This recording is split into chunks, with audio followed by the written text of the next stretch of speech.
1200 करोड़ के चीनी मिल घोटाले को लेकर बदला अखिलेश सरकार का रुख। बेची गई चीनी मिलों के मामले की होगी जांच, पहले किया था इनकार।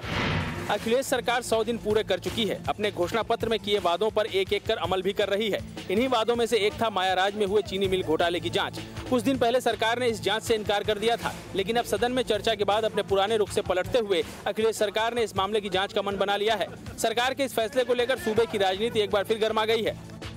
ये मिलें गलत बेची गई हैं, सरकार उसे मानती है गलत बेची गई हैं। हाई कोर्ट में क्योंकि मामला SLP किया हुआ है, तो उसमें हाई कोर्ट जो निर्देश देगी, जो डायरेक्शन होगा उसे मानेंगे।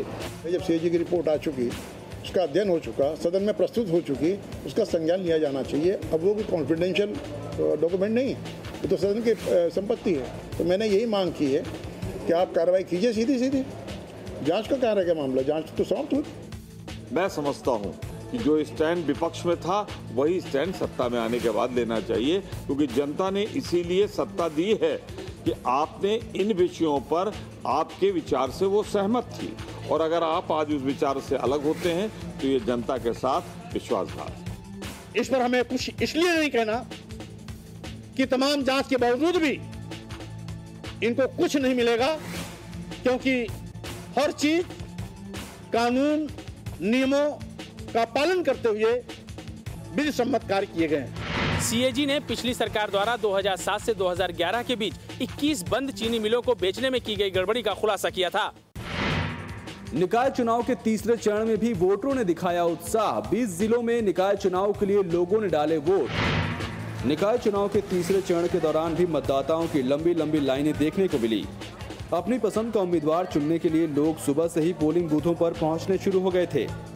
20 जिलों में तीसरे चरण के दौरान वोट डाले गए। मुजफ्फरनगर, गौतम बुद्ध नगर, पंचशील नगर, ज्योतिबा फूले नगर, भीमनगर, शाहजहांपुर, अलीगढ़, मैनपुरी, जालौन, बांदा, कौशाम्बी, रायबरेली, लखीमपुर खीरी, बलरामपुर, सुल्तानपुर, सिद्धार्थनगर, महाराजगंज, मऊ, जौनपुर और मिर्जापुर जिले के लोगों ने अपने अपने मताधिकार का प्रयोग किया। इन जिलों में अलीगढ़ नगर निगम सहित 45 नगर पालिका परिषद और 101 नगर पंचायतों के लिए वोट डाले गए। तीसरे चरण में कुल 15,876 प्रत्याशी मैदान में हैं, जिनमें एकमात्र नगर निगम अलीगढ़ के महापौर पद के लिए जहां 9 उम्मीदवार हैं, वहीं 45 पालिका परिषद के अध्यक्ष पद के लिए 657 और 101 नगर पंचायत अध्यक्ष पद के लिए 1,161 प्रत्याशी हैं। कुल 2,543 वार्डों के पार्षद सदस्य पद के लिए 14,049 उम्मीदवार चुनाव मैदान में उतरे हैं।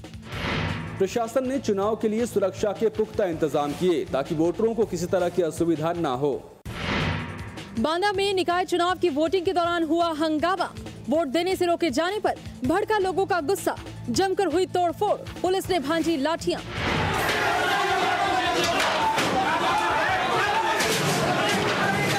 ये लोग गुस्से से पागल हो रहे हैं। मतदान केंद्र के भीतर ही मतपेटियों पर अपना गुस्सा निकाल रहे हैं। ये तस्वीरें वार्ड नंबर 13 की हैं।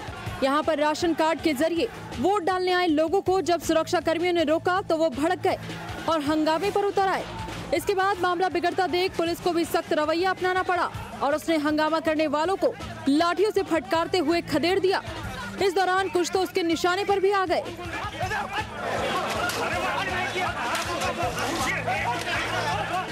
राशन कार्ड से वोट डालना चाह रहे हैं। चुनाव आयोग के सख्त निर्देश है कि राशन कार्ड से केवल जिस मुखिया के नाम पर राशन कार्ड है उसके साथ वोट डाला जा सकता है। ऐसा नहीं है कि परिवार के अलग अलग सदस्य अलग अलग समय पे आएंगे और राशन कार्ड से वोट डालने के लिए जिद करेंगे। तो पूरा परिवार एक साथ आए।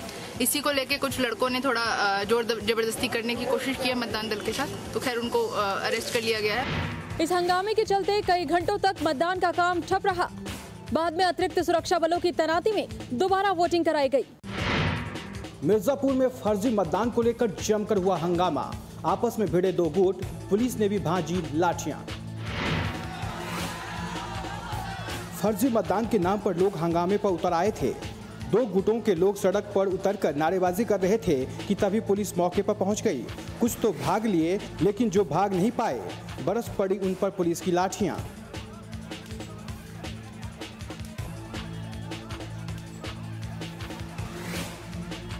पुलिस ने लाठीचार्ज से पहले समझाने की खूब कोशिश की थी, लेकिन दोनों गुटों के लोग उनकी एक नहीं सुन रहे थे, लिहाजा पुलिस ने भी लाठी उठाने में देर नहीं की।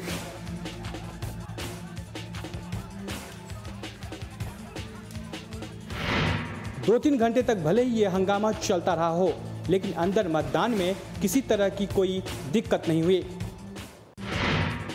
हर दिन बीतने के साथ दिलचस्प हो रही है सितारगंज की जंग। पहली बार मीडिया के सामने कांग्रेस और बीजेपी ने किया अपनी चुनावी रणनीति का खुलासा।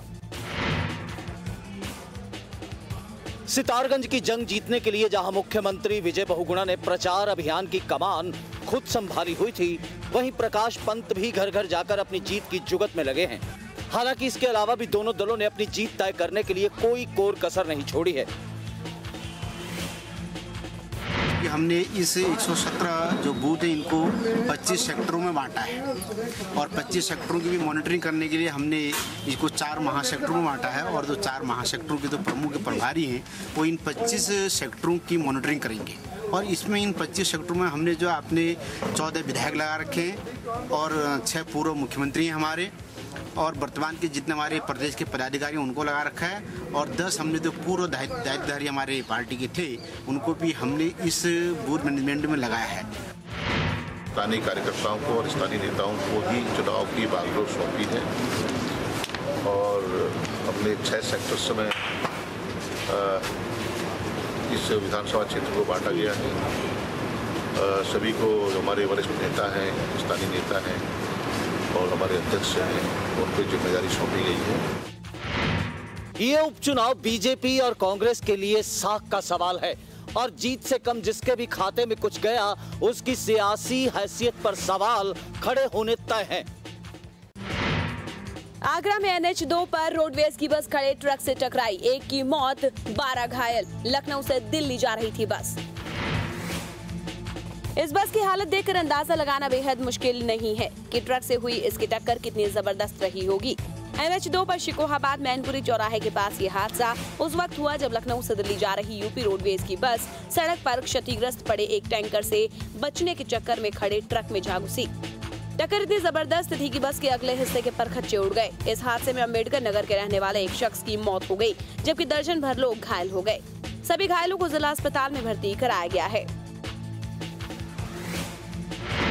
एक दिन पहले इसी जगह पर टैंकर और ट्रक की टक्कर हो गई थी। हादसे के बाद घटनास्थल से पुलिस ने टैंकर को नहीं हटाया, जिसका नतीजा दूसरे हादसे के रूप में सामने है। नोएडा एक्सप्रेसवे पर रफ्तार ने बरपाया कहर। 4 अलग अलग हादसों में 1 की मौत, 6 लोग घायल। होंडा सिटी की सूरत बदल गई है। ड्राइवर की सीट के पास के गेट का ऐसा कबाड़ा हुआ है कि ड्राइवर की जिंदगी जाते जाते बची। अभी भी उसकी हालत खतरे से बाहर नहीं है। जिस टाटा 407 ने इस कार को टक्कर मारी है उसका भी हाल बेहाल है।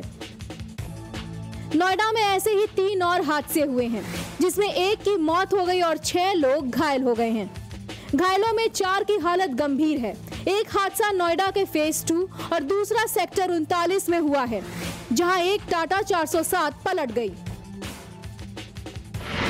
तेज रफ्तार और लापरवाही से ड्राइविंग, चारों हादसों की यही एक वजह थी। जब तक लोग रफ्तार पर लगाम नहीं लगाएंगे, ऐसे हादसे होते रहेंगे।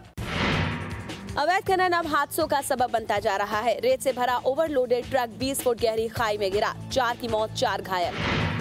इस ट्रक की हालत बिगड़ चुकी है, इसके अंजर पंजर ढीले हो चुके हैं। कुछ देर पहले रेत से भरा ये ट्रक हवा से बातें कर रहा था। इसमें सवार लोग अवैध खनन का काम कर वापस अपने घर जाने के लिए बाजपुर रेलवे स्टेशन जा रहे थे। ट्रक रेत से ओवरलोडेड था और रास्ते में संतुलन बिगड़ने के चलते 20 फुट गहरे गड्ढे में पलट गया। इस हादसे में ट्रक में सवार 4 लोगों की मौके पर ही मौत हो गई, जबकि अन्य 4 लोग घायल हो गए। हैरानी की बात यह है कि रात को 1 बजे हुए इस हादसे की खबर पाने वाली मित्र पुलिस सुबह 6 बजे घटनास्थल पर पहुंची और 5 घंटे तक घायल वहीं तड़पते रहे।